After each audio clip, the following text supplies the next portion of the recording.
The community of Morangup has roughly 900 people that live in there. Those 900 people will be directly impacted by any proposed mine that was to go ahead here, especially given that it's going to be covering such a vast area. It's not only us here in Morangup that will be affected. There'll be people down in the winery regions down at the Swan Valley. They'll also be affected as well. People just don't realise how bad this is going to be for the metro. It'll destroy 2J as a tourism destination. The mining company has spooked that probably 120 jobs will be created from this mine. But my question is, how many jobs are going to be lost? Little bio-organic farms and the like. There's going to be job losses to this area because of mining. Because we are certified by a very high certifying body, NASA, they are very strict in their requirements, and having mining around our property, we believe that that's going to affect our certification. 7 years ago, Bauxite Resources and its joint venture partner Yankuang Resources tried to do a trial mine at North Bindoon on a farm called Hare's Farm, right next to Julimar Conservation Park. And it was an illegal mine in that it was not permitted under our local town planning scheme, and the land is not subject to the Mining Act, which is a bit of a legal technicality, but it was an important issue at the time. Anyway, they managed to get their trial mine going, and it was a major disaster for the local community in terms of noise, dust, trucks, the loading facility. It affected a very broad cross-section of the community across about 15 kilometres. How far will the dust blow? And the answer to that question was, how far does the wind blow? The health issues that I've got with my daughter, epilepsy and asthma, the dust will affect her, and also my son who has asthma will affect him.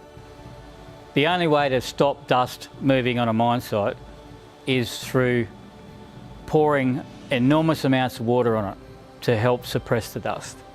But given where we live and the fact that we have weeks on end with days over 40 degrees, which is exacerbated by the fact that we have strong easterly winds that are going to be driving over the resource area, you will not stop dust. It won't matter how much water you waste pouring on it to try and stop it, it'll continue to blow. There will be increased dust from the operation.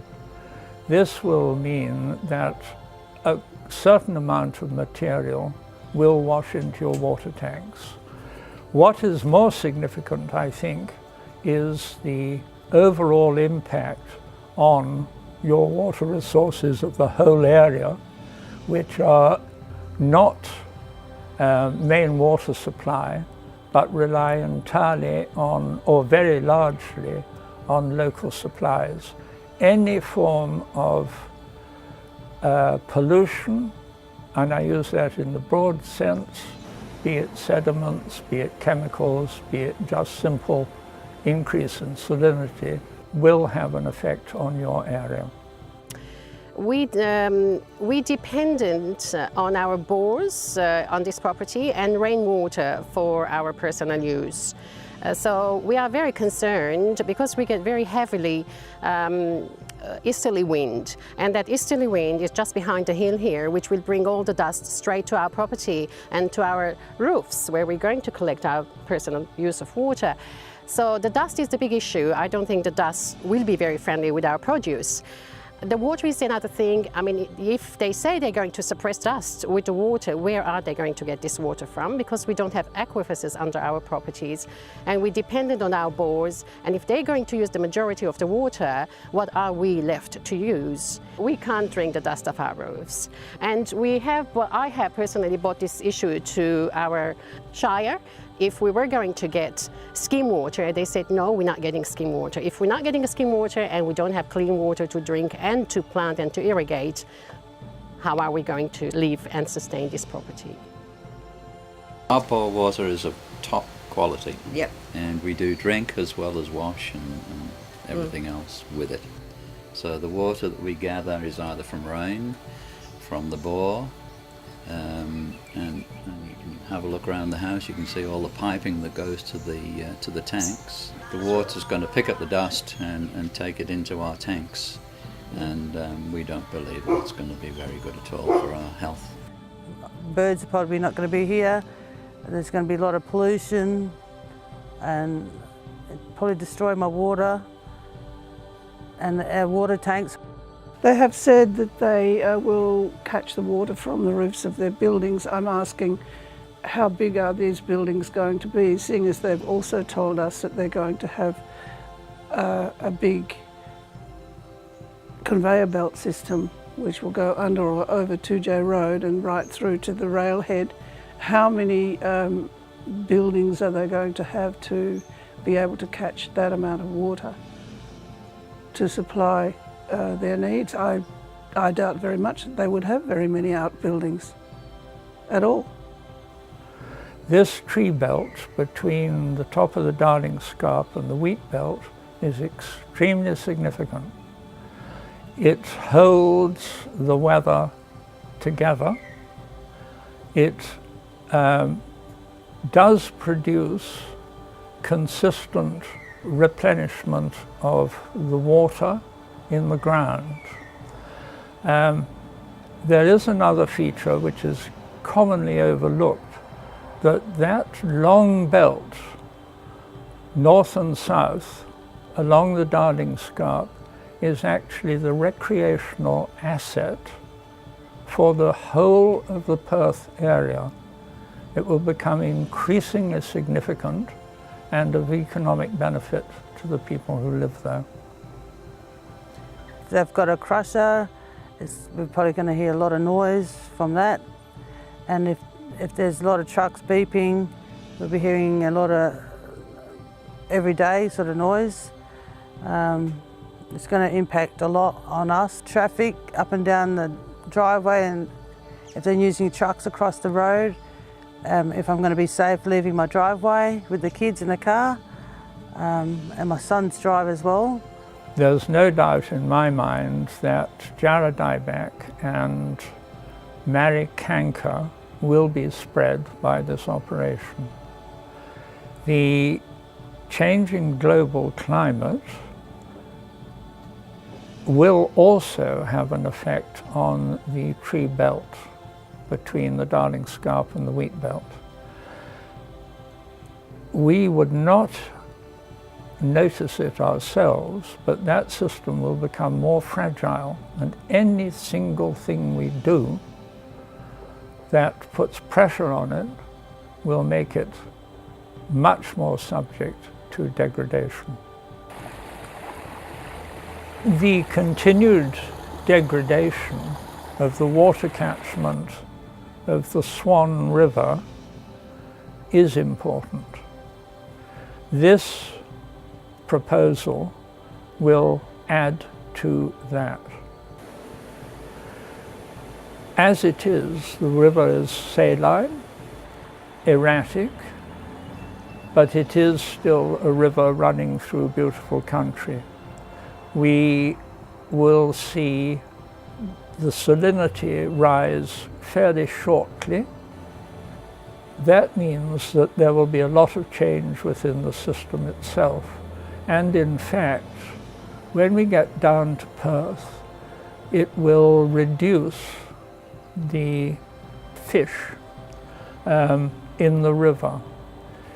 Weed will also be reduced, except for certain algae, and that also reduces the oxygen in the water. Swan River mussels, which used to be popular, and also prawns.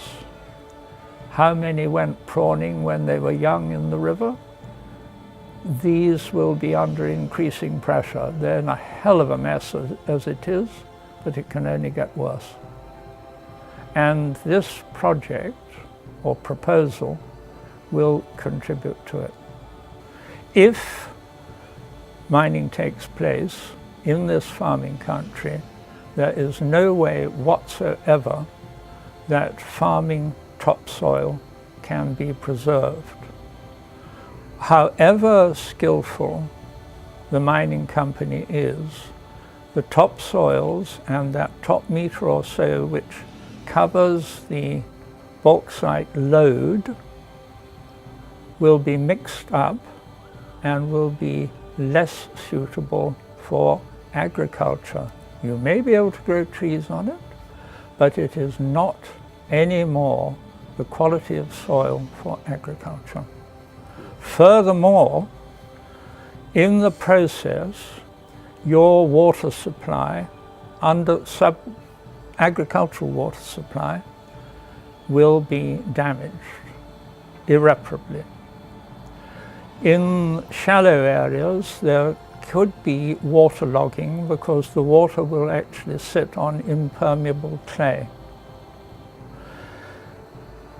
Almost certainly there will be salination. In other words, your waters, which are not great at the moment, natural waters, will become salt.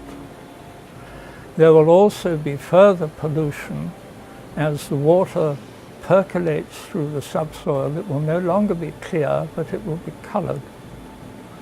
You will be seeing, in the long term, more polluted water going into the Avon River. That is the major catchment there. This is not a good idea at all. Furthermore, with a processing plant of some sort, which there must be alongside the Avon River, there is every probability of increased sedimentation in the river. There will be, however small the plant is, where at the end of this major conveyor belt system, there will be a rail head where you will have spur lines, marshalling yards, a processing plant of some sort, which will be basically, if the bauxite is not refined there, it will be crushed and sieved before it is loaded onto trains. That area too will require upgraded roads from, shall we say, bush tracks. The impact downslope from in the water catchment is significant. Farming cannot be returned to what it was. What happens to the farmers when they are put off their land? If we continue to screw things up, we will see less duck, we will see less black cockatoos, we will have no nesting hollows left because all the older trees will have fallen over and not been replaced. Right the way down through the ecosystem in its fullest sense, there will be change. How I like to see the outcome of this is not to have the mine here, too closer to my house, my farm and the community in Morangup. And just, yeah, we just don't want it here. Just move somewhere else with the mine. We don't want it here in Morangup. Where in your lifetime have you ever heard of an open cut bauxite mine of this scale over a 62 square kilometre area being so close to metropolitan Perth? I mean, this needs to be stopped, and the politicians need to listen to the people. They need to make changes to legislation so that this area is protected. I don't believe that it should be mining bang in the middle of a community. I would like mining to stop in this community. I would like it to stop forever, not just for near future. We have a mine proposed in the wrong place. It should never, never be anywhere in this belt. Although bauxite is common along the whole Darling escarpment. But it must not be there because basically water pollution and the fragmentation of the landscape, disruption of farming cannot be tolerated. there is no economic benefit whatsoever to the people of the area, as well as the substantial environmental degradation which will come out of it. All government departments involved in this country should examine this proposal critically, unite and advise the government not to proceed.